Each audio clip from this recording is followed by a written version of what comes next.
नमस्कार, नक्षत्रवाणी के YouTube channel पर आपका स्वागत है। मैं हूं संतोष देशपांडे।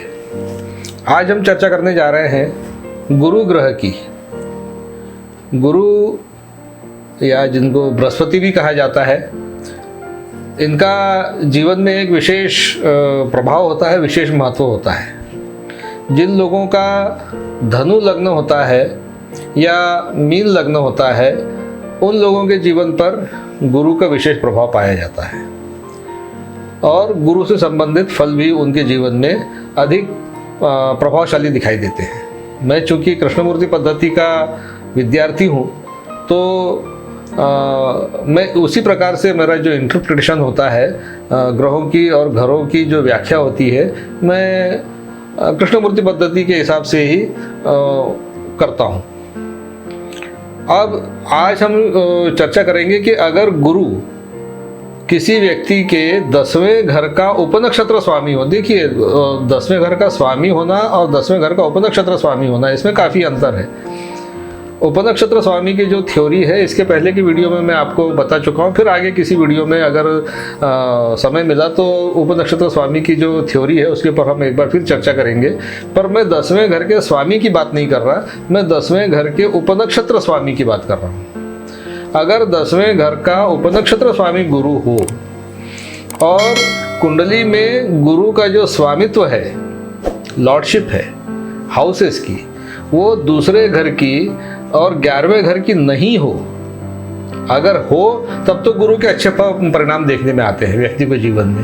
पर अगर गुरु 10वें घर का उपनक्षत्र स्वामी हो लेकिन दूसरे घर और 11वें घर इसका स्वामित्व तो उसके पास में न हो, तो फिर गुरु से संबंधित जो फल होते हैं वो थोड़े कमजोर हो जाते हैं। उस व्यक्ति को उसके जीवन में स्थायित्व की कमी देखने में आती है। अभी मैंने कुछ दिन पहले एक वीडियो बनाया था जो ग्रोथ पाथ से संबंधित था।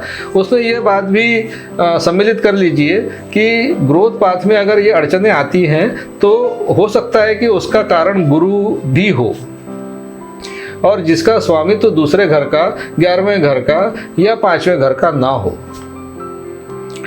ये 3 घर व्यक्ति के जीवन में अति महत्वपूर्ण होते हैं ग्रोथ पाथ के लिए भी। और चूंकि गुरु जो है वो शिक्षा का भी कारक होता है और एजुकेशनल परफॉर्मेंस का कारक होता है, डिलीवरी का कारक होता है, एजुकेशनल डिलीवरी का कारक होता है।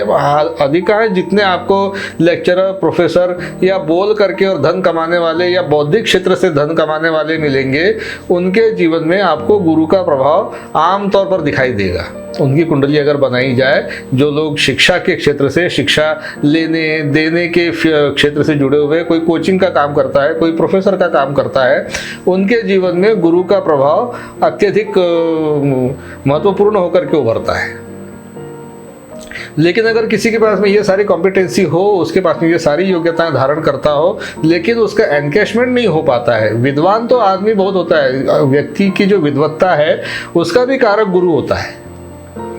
अब कोई आदमी विद्वान तो है लेकिन उसका एनकैश नहीं हो पा रहा है, उससे उसकी विद्वत्ता के कारण उसकी आजीविका नहीं चल पा रही है या उसकी आजीविका में कुछ कमी आ रही है, और वो व्यक्ति अर्थाभाव से ग्रस्त है, धन की कमी से, धन की तंगी से अगर वो ग्रस्त है, सीधा सा मतलब है कि उसका गुरु शक्तिशाली है, व्यक्ति को बौद्धिक रूप से संपन्न बनाता है, लेकिन उसका एनकैशमेंट नहीं हो रहा है।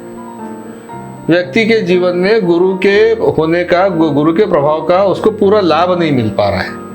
अब ऐसी स्थिति में क्या करें? अगर आपके जीवन में भी, अगर एक मेरे दर्शकों में से अगर किसी के जीवन में इस प्रकार की अड़चनें आती है कि बौद्धिक योग्यता, बौद्धिक संपन्नता, बौद्धिक संपदा भरपूर होने के बावजूद अगर आपका लेखन कार्य है, आपका वाचन कार्य है, आपकी ओरेटरी है, आपकी लेक्चररशिप है, ये सब क्षमताएं, आप में कन्विंसिंग पावर है, आप में दूसरों को अपनी बात समझाने की क्षमता भी है, लेकिन उसका एनकैशमेंट नहीं होता, वो मोनेटाइज नहीं होता, उससे आपको वो व्यक्ति धनार्जन नहीं कर पा रहा है पर्याप्त, तो उस व्यक्ति को कुछ उपाय कर लेना चाहिए। उन उपायों में से सबसे प्रथम है कि बाजार में गंधक का पाउडर मिलता है।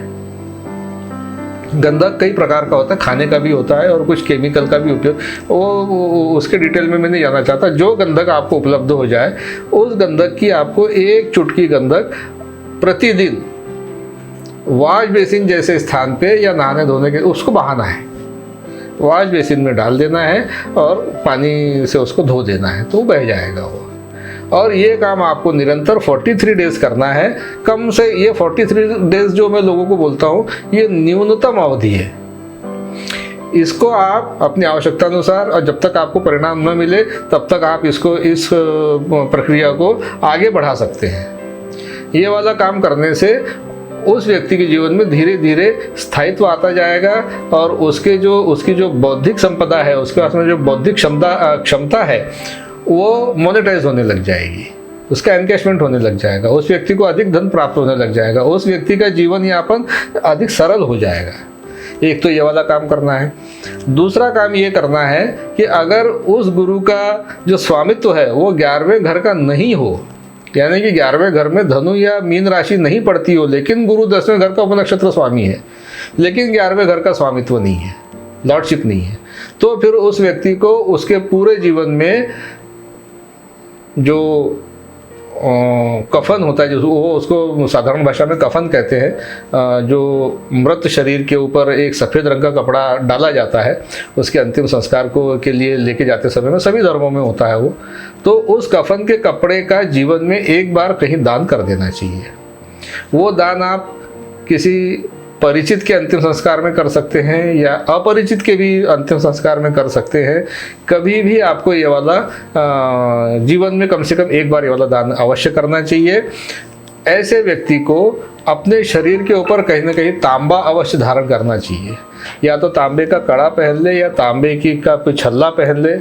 छल्ला पहनते हैं, अगर तांबे का छल्ला पहनना हो तो उसके लिए ये तीसरी उंगली, ये इसको तीसरी उंगली कहते हैं, ये थर्ड फिंगर जिसको अनामिका कहते हैं, और ये index finger, first finger, index finger hole, इन दोनों में से किसी एक में उस व्यक्ति को तांबे का, हाँ मेरा एक सुझाव है कि ऐसे तांबे के छल्ले के साथ में कोई रत्न धारण ना करें।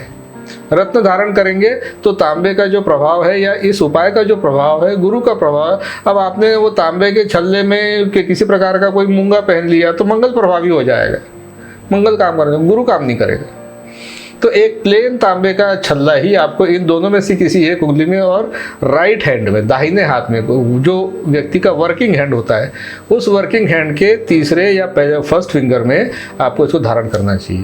तो ये 3-4 छोटे छोटे उपाय करने से आपको अवश्य लाभ होगा। और इसके अलावा और क्या उपाय है, इसके ऊपर हम फिर कभी किसी वीडियो में, जैसे गुरु के 5वें घर में होने पर या 5वें घर का उपनक्षत्र स्वामी होने पर क्या प्रभाव होते हैं, इसके ऊपर हम फिर कभी किसी आगे वीडियो में चर्चा करेंगे। तब तक के लिए अनुमति दीजिए। आपसे निवेदन है कि हमारे वीडियो को देखिए, शेयर कीजिए, लाइक कीजिए और हमें सपोर्ट कीजिए। बहुत बहुत धन्यवाद आप लोगों का। अब अगले फिर किसी वीडियो में मिलते हैं, तब तक के लिए अनुमति दीजिए। नमस्कार।